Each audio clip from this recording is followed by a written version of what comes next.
Hey you guys, it's Teresa and welcome back to my channel. Today I'm going to be talking about my January TBR. So without further ado, let's just jump right in. So I kind of have 4 books on this list, but I have an extra 2, like a bonus 2, in case like I'm done with the list. Because it always seems to happen, except for last month, where I finished through the list and then I'm like, well, I didn't think past my TBR, so what am I going to read? And I'm stuck staring at like all my books on my TBR pile that I'm like, well, what can I do? So I just kind of added an extra 2 here, so technically there are 6, but for right now, there's 4. The first book on this list is Rise of the Isle of the Lost by Melissa de la Cruz. Now this is the 3rd book in the Descendants series, and for those of you who don't know, I actually do enjoy the Descendants movies. So it's one of my sister's favorites, we watch it all the time. I could probably sing to most of the songs without a problem. I've read my sister's read the 3 books, I have now read the 3 books that are out there. And I had just finished this yesterday, so that's great. But I don't know if there's going to be more books. I don't even know if there's going to be a 3rd movie. I think there might be a 3rd movie, but I really don't know. They haven't announced anything, nor is there an announcement for the next book. But yeah, so this book, or the first book, is about the children of the villains who have been sent off to the Isle of the Lost to basically kind of just rot. Like, Belle and Beast gathered up all the villains and sent them off to the Isle, and that's where the kids were born. And there's a protective dome around there that keeps them from getting out. And then there's Auradon, the United States of Auradon, which has all the good children, all the protagonists in the Disney movies, and all their children and all the sidekicks and whatnot.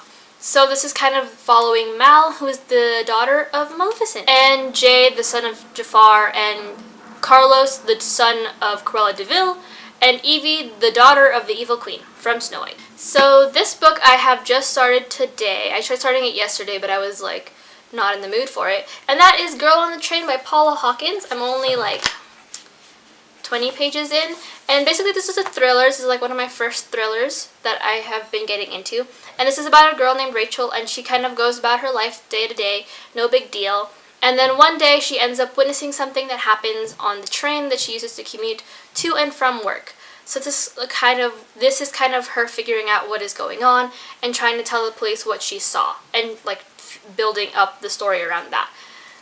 There's a movie out, but I haven't seen the movie. But everyone's telling me to read the book, and it's been long overdue. So here I am, reading the book, and I'm hoping it'll live up to the hype that everyone says it is, because Paula Hawkins, from what everyone says about her writing, she's like a beautiful author, and I want to fall in love with her writing just as I have just as everyone else has. So we'll see. I'm only 20 pages in, like I said, so I don't really know what my thoughts are right now. The next book on this list is another book I probably should have read a while ago. Let's just face it. I put off books sometimes, and then it's put on the back burner, and then I forget about it, and then we're just here, and it's awkward. But that is The Book Thief by Marcus Zusak. Now, this is taking place in, Germany. Yes, Germany during World War II, where books are kind of illegal, and it's historical fiction, and everyone raves about this book. Everyone says it kind of puts this perspective into, like, our privilege with writing and whatnot, and I want to read it because it does involve books and what it means when reading is illegal, and reading is such a passion of mine, and I love it so much. So I want to see how this horrible world that we were put into functions without books, and what it means to be a book thief. It's also told in the perspective of death, which is even better.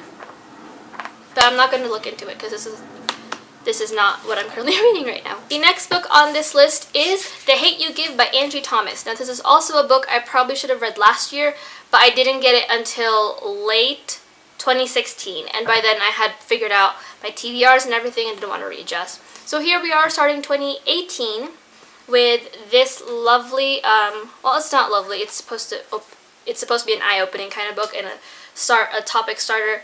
This book, which is about Star Carter, who watches her unarmed friend get shot by the police, and that's kind of all that I know.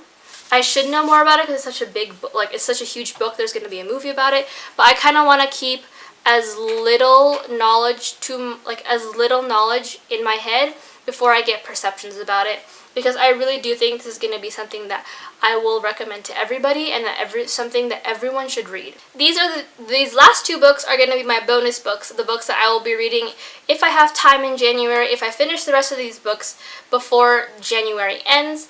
And yeah, so let's just get into it. The first book on this list is Scarlet by Marissa Meyer. Now, for those of you who don't know, this is the second book to the Lunar Chronicle series. Series or trilogy? Series. And this follows, I believe, Little Red Riding Hood. Hence, yes, Little Red Riding Hood. And the first book, since I don't want to spoil anything, follows Cinder, who is a cyborg in kind of this weird world where there's a plague going on, and the prince, and there's a weird moon people race that want to come down.